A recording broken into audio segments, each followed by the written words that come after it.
আমার সকল সফলতা অনুগ্রহে তোমারি, নিয়ামত যেন না হয় ম্লান, দোয়া তোমার প্রতি। আলহামদুলিল্লাহি রাব্বিল আলামিন ওয়াসসালাতু ওয়াসসালামু আলা সাইয়্যিদিল মুরসালিন আম্মা বা'দ ফাআউযু বিল্লাহি মিনাশ শাইতানির রাজীম বিসমিল্লাহির রহমানির রহিম। আসসালাতু ওয়াসসালামু আলাইকা ইয়া রাসূলুল্লাহ ওয়া আলা আলিকা ওয়া আসহাবিকা ইয়া হাবিবাল্লাহ। আসসালাতু ওয়াসসালামু আলাইকা ইয়া নবিয়্যাল্লাহ ওয়া আলা আলিকা ওয়া আসহাবিকা ইয়া নূরাল্লাহ। প্রিয় দর্শক শ্রোতা, উপস্থিত হয়েছি আপনাদের মাঝে সফলতার পথ অনুষ্ঠান নিয়ে। আজ আমরা শ্রবণ করব সফলতার পথে আরেকটি গুরুত্বপূর্ণ বিষয় সম্পর্কে। আসুন না, এর পূর্বেই একটি শিক্ষণীয় ঘটনা শ্রবণ করি। হযরতে আবু বকর বিন আবদুল্লাহ মুজনি রাহমাতুল্লাহি তাআলা আলাইহি বলেন, বনী ইসরাইলের এক ব্যক্তি সম্পদ জমা করল।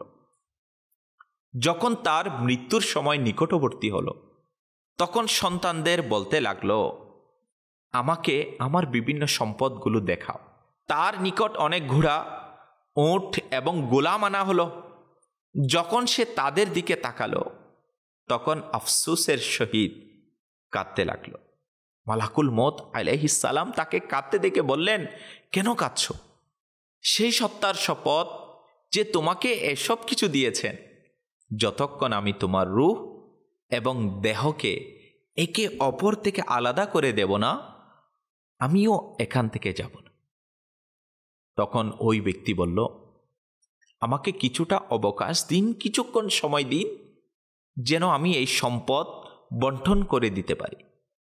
ফেরেশতা বলল, এখন তুমি কোনো অবকাশ পাবে না, কোনো সময় তোমাকে আর দেওয়া হবে না। তুমি এই কাজ তোমার মৃত্যু আসার পূর্বে কেন করনি? অতঃপর মালাকুল মউত তার রূহ কবজ করে নিল। প্রিয় দর্শক শ্রোতা, আল্লাহ তাআলা প্রত্যেক মানুষকেই তার বাজেট অনুযায়ী সময় দিয়ে থাকে, আর ওই সময়ের মধ্যেই তাকে প্রস্তুতি নিতে হবে কবর, হাসর, ফুলসিরাত এবং আখিরাতের বিভিন্ন পর্যায়গুলোর জন্য। আর যে সময় আমাকে আপনাকে দেওয়া হয়েছে, সেটা যদি আমি দৈনিক হিসাব করি, প্রত্যেক বান্দাকে সেম ডাবল 12 ঘন্টায় প্রত্যেক বান্দাকেই আল্লাহ পাক 24 ঘন্টা ডেলি সময় দিয়েছে। আর যদি আমরা চিন্তা করি, সময় শব্দটিতে সাধারণত 3টি অক্ষর রয়েছে, কিন্তু বাস্তবতা হলো এটি অনেক বড় মূল্যবান জিনিস। সময়কে না কেউ কিনতে পারে, না একে সংরক্ষণ করতে পারে।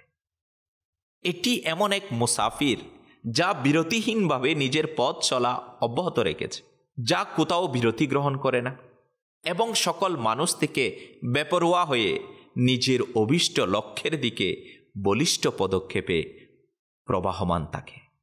সম্প্রদায়ের উন্নতি এবং অবনতিতে সময়ের অবদান অনেক গুরুত্ব বহন করে। যে সম্প্রদায় সময়ের মূল্য দিয়েছে এবং সকাল সন্ধ্যাকে সময়ের অনুসারী বানিয়ে নেয়, তবে উন্নতি স্বয়ং অগ্রগামী হয়ে তাদেরকে স্বাগতম জানায়। এর বিপরীতে যে সম্প্রদায় বা ব্যক্তি সময়কে গুরুত্বহীন মনে করে অযথা অতিবাহিত করে দেয়, তবে এইরূপ সম্প্রদায় বা ব্যক্তি গোলামীর জীবন অতিবাহিত করে। সময়কে নষ্ট করা তাদেরকে অপমান ও অপদস্থতার অতল গহ্বরে এমনভাবে ঠেলে দেয় যে তাদের নাম গন্ধও আর থাকে না। সময়ের বিষয়ে যদি আমরা নিজের জীবন এবং আল্লাহ পাকের নেক বান্দাদের জীবনী সমূহকে অধ্যয়ন করি, তবে আমাদের এবং তাদের মাঝে বিশাল এক পার্থক্য দেখতে পাই এবং আমরা আফসোস ও লজ্জার সাগরে ডুবে যাব। কেননা এই মহান ব্যক্তিত্বরা আমাদের মতো টাইম পাস করায় অভ্যস্ত ছিল না, বরং তাদের মান ও মননে সময়ের গুরুত্ব পরিপূর্ণভাবে ভরা ছিল। মৃত্যুর সময়ে মানুষের উপর যা ঘটে তা মৃত্যু পথযাত্রীই জানে, কিন্তু আল্লাহওয়ালারা সেই অন্তিম মুহূর্তেও সময়ের গুরুত্ব থেকে উদাসীন হন না, বরং তারা শেষ মুহূর্তেও নেকিতে অতিবাহিত করতে চায়। হ্যাঁ, সফলতার পথ সময়ের পরিপূর্ণ গুরুত্ব দেওয়ার মাধ্যমেই মিলবে। হজরত আহমদ বিন মোহাম্মদ বিন জিয়াদ রহমতুল্লাহ তাআলা আলাইহি থেকে বর্ণিত, হজরতে আবু বকর আত্তার রহমতুল্লাহ তাআলা আলাইহিকে এরূপ বলতে শুনেছি, যখন হজরতে আবু কাসিম জুনাইদ রহমতুল্লাহ তাআলা আলাইহির ইন্তেকালের সময় হলো, তখন আমি এবং আমার কয়েকজন বন্ধু সেখানে উপস্থিত ছিলাম। আমরা দেখলাম যে ইন্তেকালের কিছুক্ষণ পূর্বে দুর্বলতার কারণে তিনি রহমতুল্লাহ তাআলা আলাইহি বসে নামাজ পড়ছিলেন। তার দুটি পা ফুলে গিয়েছিল। যখন রুকু সিজদা করত তখন একটি পা উনি মুড়িয়ে নিতেন, যার কারণে অনেক কষ্ট ও পেরেশানি ভোগ করতেন। বন্ধুরা এই অবস্থা দেখে বলল, হে আবুল কাসিম রহমতুল্লাহি আলাইহি, এটি কি, আপনার পা ফুলে আছে কেন? বললেন, আল্লাহ আকবর, এটি তো নেয়ামত। হজরতে আবু মোহাম্মদ হারিরি রহমতুল্লাহ আলাইহি বলেন, হে আবু কাসিম রহমতুল্লাহি আলাইহি, যদি আপনি শুয়ে পড়েন তবে কি সমস্যা? বললেন, এখনই সময়, যাতে কিছু নেকি অর্জন করে নি, এরপর কি আর সুযোগ হবে? অতঃপর আল্লাহ আকবর বললেন এবং তার রূহ এই নশ্বর পৃথিবী থেকে চলে গেলেন। এটাও বর্ণিত রয়েছে যে যখন তাকে বলা হলো, জনাব নিজের প্রতি কিছুটা সদয় হন, তখন বললেন, এখন হয়তো আমার আমলনামা বন্ধ করা হবে। এই সময় নেক আমলের প্রতি কে আমার চেয়ে বেশি অভাবগ্রস্ত হতে পারে? প্রিয় দর্শক শ্রোতা, উয়ুনুল হিকায়াত কিতাবের মধ্যে এই ঘটনাটা বর্ণনা করা হয়েছে, যা আমরা এখন শ্রবণ করলাম। আসলেই বুদ্ধিমানেরা না নিজের সময় নষ্ট করে এবং না অপরের সময়কেও নষ্ট করে, বরং সে তো নিজের সময়ের মূল্য দেয়, নিজের কাজে ব্যস্ত থাকে, সময়কে ভালো ভালো কাজে ব্যয় করে এবং অপরকে উৎসাহ দেয়।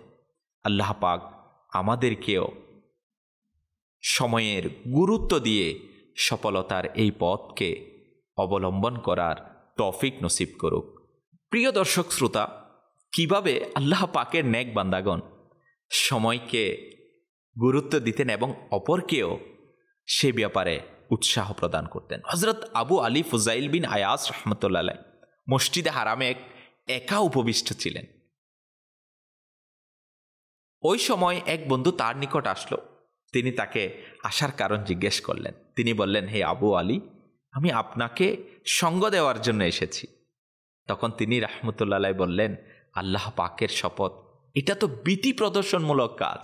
তুমি কি এটাই চাও যে তুমি আমার জন্য নিজের বাসাকে সুন্দর করবে, আমি তোমার জন্য নিজের বাসাকে মার্জিত করব? তুমি আমার জন্য মিথ্যা বলবে এবং আমি তোমার জন্য মিথ্যা বলি। সুতরাং উত্তম এটাই যে হয়তো তুমি আমার নিকট থেকে চলে যাও, নতুবা আমি তোমার নিকট থেকে চলে যাই। প্রিয় দর্শক শ্রোতা, আল্লাহওয়ালাদের কেমন উন্নত মন মানসিকতা, যেমন তারা অন্য কারো সঙ্গেও আল্লাহ আকবর সময় কাটানোর ব্যাপারে অযথা আড্ডায়, কথাবার্তা, বিভিন্ন ধরনের গল্প গুজবের মধ্যে নিজেকে ব্যস্ত রাখতেন না। দেখুন না আল্লাহওয়ালাদের কেমন উন্নত মন মানসিকতা। আজকে যদি আমরা চিন্তা করি যে আমার কাছে গুরুত্বপূর্ণ কাজও আছে, কাউকে পেলাম তো শুরু করে দিলাম গল্প গুজবে, অমুকের কথা, গীবত, চুগলি, অপবাদ সব চলে আসে। আল্লাহ পাকের পানা, এগুলো থেকে বেঁচে থাকা যায়। কিন্তু আল্লাহওয়ালাদের সেই মুবারক সত্তাদের সেই মহান গুণাবলী ছিল, তারা সময়কে গুরুত্ব দিত, যার কারণে তারা রব্বুল আলামিনের দরবারেও সম্মানিত এবং সফলতা অর্জন করতে পেরেছেন। আল্লাহ পাক আমাদেরকেও সময়ের গুরুত্ব দেওয়ার মাধ্যমে রব্বুল আলামিনের দরবার থেকে সফলতা অর্জন করার তৌফিক নসিব করুক। আমিন আমিন বিজাহিন নবীল আমিন। সাল্লু আলাল হাবিব সাল্লাল্লাহু তাআলা আলা মুহাম্মদ সাল্লাল্লাহু তাআলা আলাইহি ওয়া আলিহি ওয়াসাল্লাম। আমার সকল সফলতা অনুগ্রহে তোমারি, নিয়ামত যেন না হয় ম্লান দোয়া তোমার প্রতি।